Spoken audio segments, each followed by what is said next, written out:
vidéo, je vais vous présenter mon portfolio que j'ai réalisé sur la plateforme Wix. J'ai adoré travailler avec cette plateforme. Elle permet vraiment de se laisser aller au niveau de la créativité, au niveau de l'agencement des pages, au niveau des liens. Il y a une infinité de possibilités avec la plateforme Wix. Je l'ai énormément préférée à Google Classroom. Je trouve que Google Classroom, c'est un peu poche au niveau de la personnalisation. Là, il n'y a pas grand-chose qu'on peut faire pour personnaliser. Alors, j'attaque tout de suite mes ateliers. Je ne vais pas tous vous les présenter. Il y en a certains que je trouve un peu plus intéressants. Mais avant, je vais vous présenter comment j'ai séparé mon site web. Donc, en haut, vous avez la barre de navigation. Alors, il y a la section atelier au choix, la section atelier obligatoire. Vous avez toutes mes réflexions ici, mon auto-évaluation. Et ici, j'ai une page que j'ai ajoutée qui concerne comment j'ai réinvesti ma technocompétence au sein de mon tutorat avec Kim, mon élève que je suis depuis maintenant 3 ans. Alors, au niveau de mes ateliers, il y a l'atelier 1 qui était sur l'éthique. Donc, je vous parle un peu de justement comment, c'est quoi ma technocompétence à la base avant le début du cours. Vous pouvez avoir accès à mon atelier 1 qui était sur là où j'ai expérimenté les différentes plateformes d'avatar. Ensuite, au niveau des ateliers obligatoires, autre que ça, j'ai cet atelier-là sur faciliter la compréhension d'un texte que j'ai réalisé avec la plateforme Notebook. Au niveau des ateliers au choix, lesquels qui demandent beaucoup ma technocompétence. Ah oui, regardez ça. Alors, ma progression. Ça, c'est le dernier que j'ai réalisé sur ma page.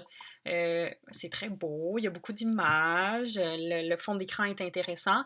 Et là, je vous montre le premier atelier au choix que j'ai réalisé en début de session. Vous allez trouver ça plate. Vous pouvez voir, là, ma page est vraiment moins attrayante, que je pourrais dire. Donc, on va... C'est ça, donc...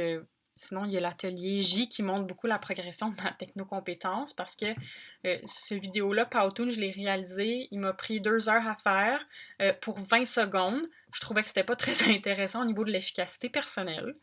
Mais j'ai décidé la semaine passée d'en recommencer un.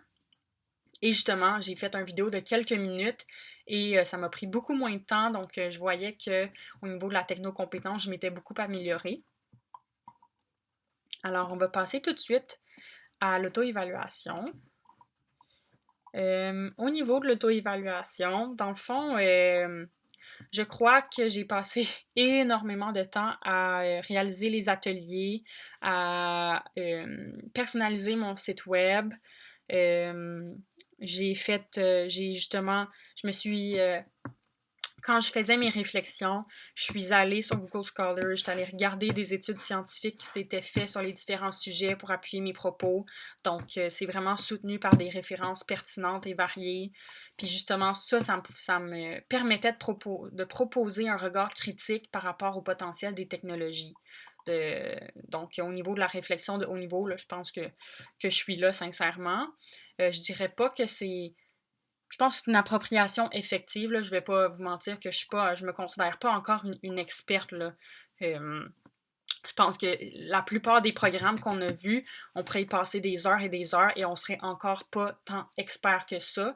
Mais je crois que je serais capable de réaliser du contenu efficace pédagogiquement pour ça. Ensuite, mon portfolio contient vraiment quasiment tous les ateliers au choix et tous les ateliers obligatoires. Il est très bien organisé, facile à consulter. C'est tout relié au niveau des ateliers. Il y a des boutons qui vous donnent accès directement à mes réflexions et mes hyperliens sont fonctionnels. Sincèrement, c'est le travail d'université sur lequel j'ai passé le plus de temps à ce jour. J'espère donc que mon site web vous plaira. Merci.